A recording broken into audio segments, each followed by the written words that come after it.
Welcome to Shadow of Truth. Life after ADX Florence. Can prisoners ever return to normal prisons? If you think no one ever leaves ADX Florence, think again. Because on one cold morning, a man who had lived for years inside the most locked-down prison in America was told 6 words that almost no one hears. You're being moved out of ADX. The guards did not smile, the doors did not open fast, and the man did not celebrate. He froze, knowing that leaving ADX Florence could be more dangerous than staying. As the handcuffs clicked shut and the transport team stepped closer, one question burned in his mind. Was this a second chance or a trap? The bus engine started, the steel door slammed, and just as the prison disappeared behind the mountains, something went terribly wrong. Welcome back. Stay with me, because this story is real in its roots, and what happened next shocked everyone who believed ADX Florence was a place no one ever truly escaped, even by transfer. Years earlier, the man on that bus was not special. His name was Michael Harris, a name so common it vanished in court records. But what he did was not common at all. Michael was once a gang enforcer who kept giving orders even after he was locked up. He passed messages through guards, through letters, through looks. When officials realized he was still running crime from behind bars, they sent him to the one place designed to silence everyone, ADX Florence. When Michael arrived, the doors closed with a sound he would never forget. His cell was gray, the bed was concrete, the window showed only sky, never mountains, never people. He spent 23 hours a day alone. Food came through a slot. Voices were rare. Touch was almost gone from his life. At first, Michael tried to stay strong. He counted days by scratching marks in his mind. He talked to himself just to hear a voice. At night, the silence screamed loud, louder than noise ever could. Then came the low days, the long days, days where nothing happened at all. But ADX Florence is not only about punishment, it is about control. And control means watching everything. Over time, Michael changed. He stopped pacing, he stopped yelling, he followed rules perfectly. Guards noticed. Psych doctors wrote notes. Months turned into years. Slowly, quietly, Michael entered something few inmates even know exists: the step-down program. This program is the only path out. Michael was allowed a few minutes near other inmates, still separated, still silent. Then later, short group moments with heavy supervision. Every move was recorded. One mistake would send him back to full isolation forever. This was the low part of the story. Slow, careful, boring to outsiders. But inside Michael's head, it was a war. He had to relearn how to stand near people, how not to flinch when someone coughed, how to speak without shouting. His hands shook when doors stayed open too long. His heart raced when lights stayed on. Years passed. Then one morning, the guards came early. They told him he was approved for transfer to a regular high-security federal prison. Not freedom, but normal prison life. Shared space, shared air, real people. Most inmates dream of that day. Michael feared it. Because ADX Florence changes you. Leaving it does not mean you are ready.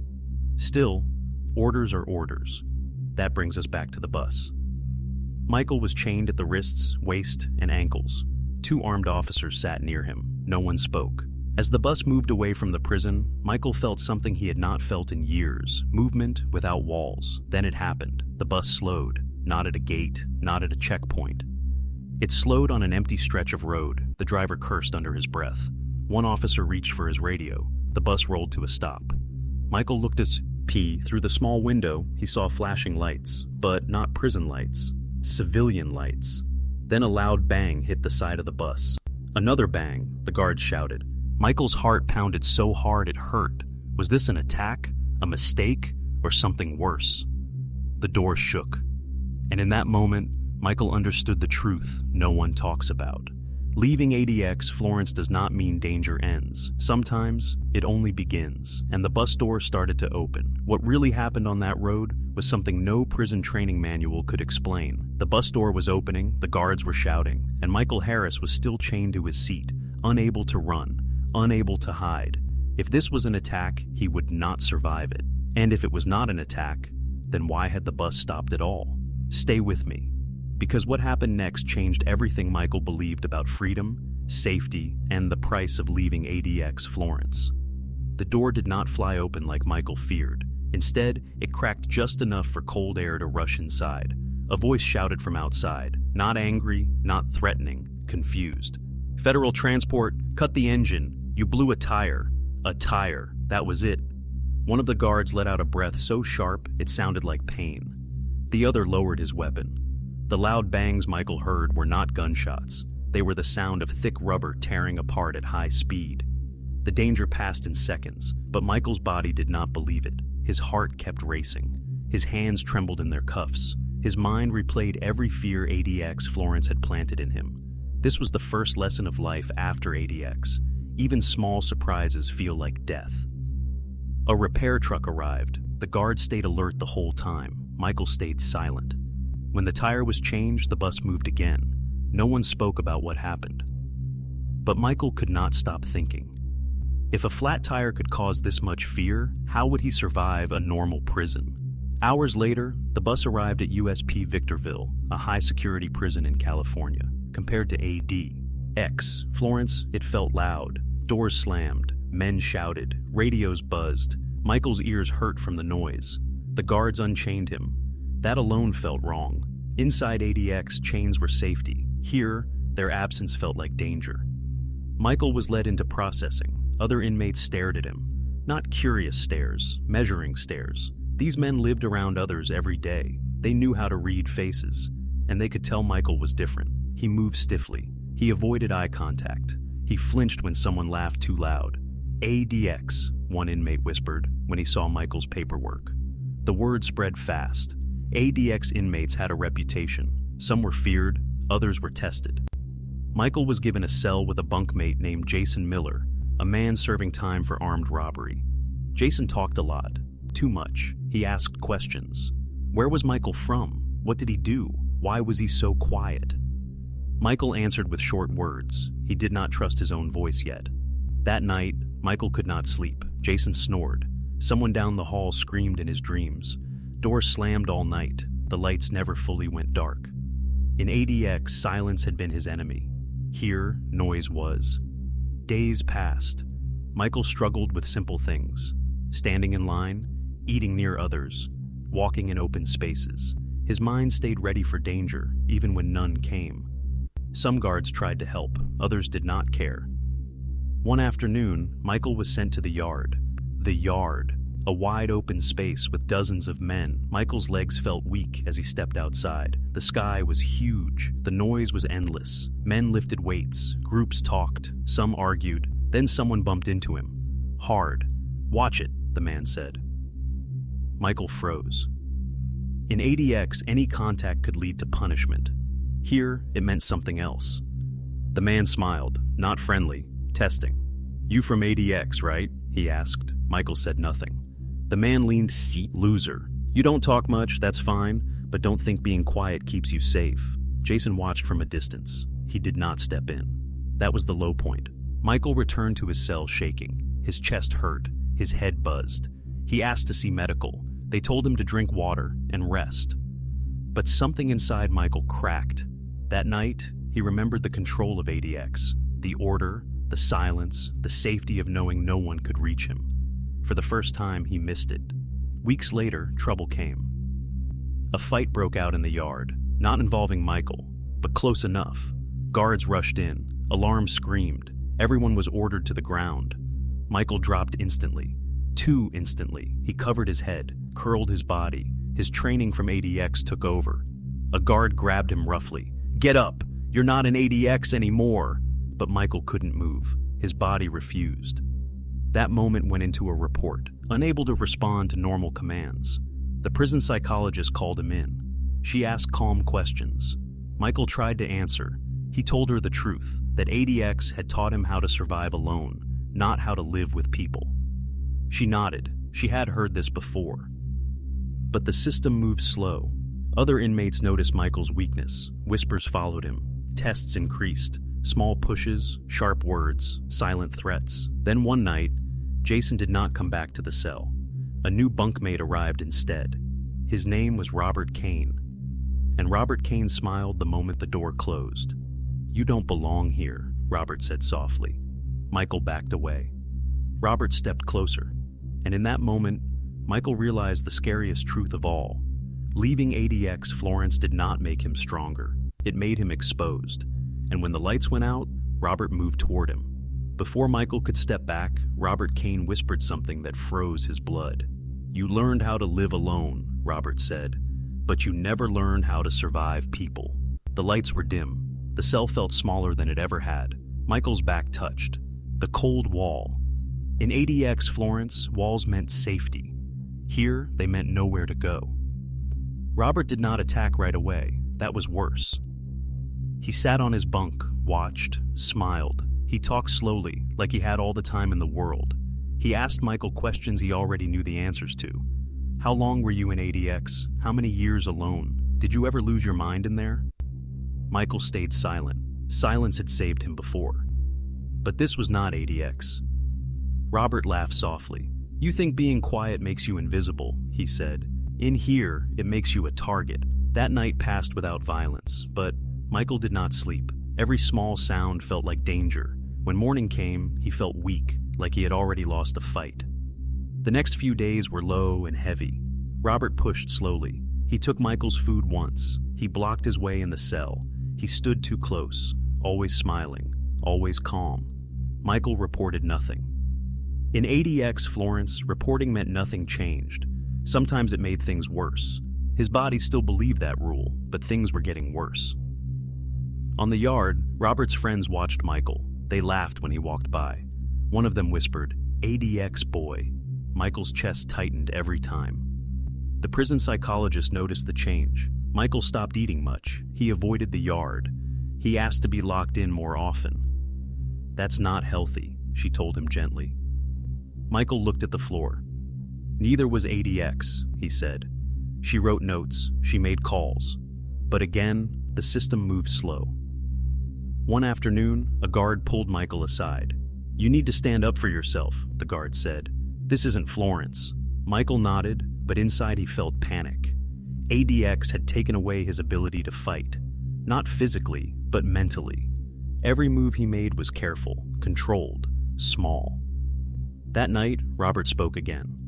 "You know," Robert said, "some people don't make it after ADX. They beg to go back." Michael looked up. "Beg," Robert repeated. "Cry. Break. Guards get tired of it. They send them back." Michael's heart dropped. Go back. The idea scared him and comforted him at the same time. A few days later, something happened that pushed him closer to the edge. During count, another inmate shouted at Michael. Michael reacted without thinking. He flinched hard, covered his head, dropped low. The tear went quiet. Laughter followed. That moment sealed it. Robert smiled wider than ever that night. "You see," he said, "you don't belong here." The pressure grew every day. Michael felt like he was drowning in noise, eyes, voices. He missed the silence so badly it hurt. Then came the meeting. Michael was called to administration. A case manager sat across from him. Papers were on the desk. "We're reviewing your transfer," she said. Michael's heart jumped. "You're not adjusting well," she continued. "There are concerns." Michael swallowed. He wanted to say the right thing. He wanted to stay. He wanted to prove he could live like a normal inmate. But his mouth betrayed him. "I don't feel safe," he said. The case manager leaned back. "Are you asking to return to ADX Florence?" The room went silent. Michael didn't answer right away. That was the high moment, the shocking truth behind the title. Some prisoners do leave ADX Florence, and some try to go back. "I don't know," Michael said finally. The case manager nodded slowly. "We'll monitor you." That night, Robert knew. "You talked," he said calmly. Michael felt his stomach drop. Robert stood up. He was bigger, stronger, and now, sure. "This is your last lesson," Robert said. "Out here, you don't get protected by concrete." Michael backed up. Robert moved fast. The first hit came hard. Michael fell. The floor knocked the air out of him. He tried to cover his head, just like ADX taught him. But this time, someone was there to hit back. Shouts echoed. A guard ran. The door opened. The fight was broken up quickly, but the damage, he was done. Michael sat on his bunk afterward, shaking. His lip was split. His hands hurt. His heart felt empty. Medical patched him up. No one asked many questions. Later that night, a guard came. "Pack up," the guard said. Michael's heart stopped. "Where am I going?" he asked. The guard didn't answer. Michael's hands shook as he gathered his few items. The door opened. Chains clicked back onto his wrists. As he walked down the hallway, inmates stared. The transport van waited outside. Michael looked up at the sky. Was he being punished or saved? The van door slammed shut, and as it pulled away, Michael saw the paperwork clipped near the front. Destination, ADX Florence. But then the driver's radio crackled. "Hold transport," a voice said. "New orders coming in." The van slowed. Michael's breath caught, because now everything depended on the next decision, and the van came to a stop. The van stopped so suddenly that Michael's chains rattled. For a moment, no one spoke. The engine idled. The radio hissed softly. Michael stared at the metal floor, afraid to breathe. One decision, one signature. That was all that stood between going back to ADX Florence or facing the world again. The driver turned slightly. "Orders changed," he said. Michael looked up. "We're holding," the driver continued. "You're not going back. Not yet." Michael's chest tightened. Relief and fear crashed together inside him. Not going back to ADX meant he still had to face people, noise, danger. But going back meant something else. Admitting that ADX had broken him. The van turned around. They did not take Michael back to Victorville. Instead, he was moved to a transition unit at another federal prison. This place was quieter, smaller, less crowded. It was meant for men who failed their first return to normal prison life, but were not being sent back to ADX yet. It was the middle ground. The low point came quickly. Michael was alone again, almost, still locked in most of the day, still watched closely, still afraid. At night, he lay on his bunk and wondered if this was just a slower road back to ADX Florence. But something different happened here. The guards talked to him more, not friendly, but human. The psychologist met with him every week. She explained something no one had ever explained before. ADX teaches survival, she said, not living. What you're feeling is common, Michael listened. She taught him small things, how to breathe when noise felt too loud, how to stand without fear when someone walked too close, how to speak without feeling like he was breaking a rule. Progress was slow, painfully slow. Some days, Michael failed. He snapped at guards, he refused yard time, he asked to be locked down early. Other days, he tried. He sat in a room with 3 other inmates and didn't panic. He ate at a table instead of alone. He slept through a night without waking in fear. Months passed. The highs and lows kept coming. Then came the test. Michael was told he would be transferred again, this time to a medium security prison. Less violent, more programs, more people. His hands shook when he heard the news. This was his last chance. If he failed again, the path back to ADX Florence would open for real. The transfer was quiet, no flat tire, no alarms, just long roads and longer thoughts. When Michael arrived, the prison felt different, still loud, but calmer. Inmates walked instead of paced. Guards spoke instead of shouted. Michael was placed in a shared unit. The first week was hard. He froze when arguments broke out. He flinched when someone slammed a door. He avoided eye contact. But no one targeted him, no one tested him. Slowly, Michael began to believe something he never thought possible. Maybe ADX Florence did not get the final say. The biggest moment came one afternoon in the yard. A man sat next to him on a bench. "You're quiet," the man said. Michael felt his body tense. Then the man smiled. "That's okay. Some of us are." Michael nodded. Nothing else happened. No threat, no test, no violence. Just 2 men sitting under the open sky. That was the high moment no one talks about. Not explosions, not fights. Peace. A year later, Michael stood in front of a review board. They looked at his records, his behavior, his medical reports.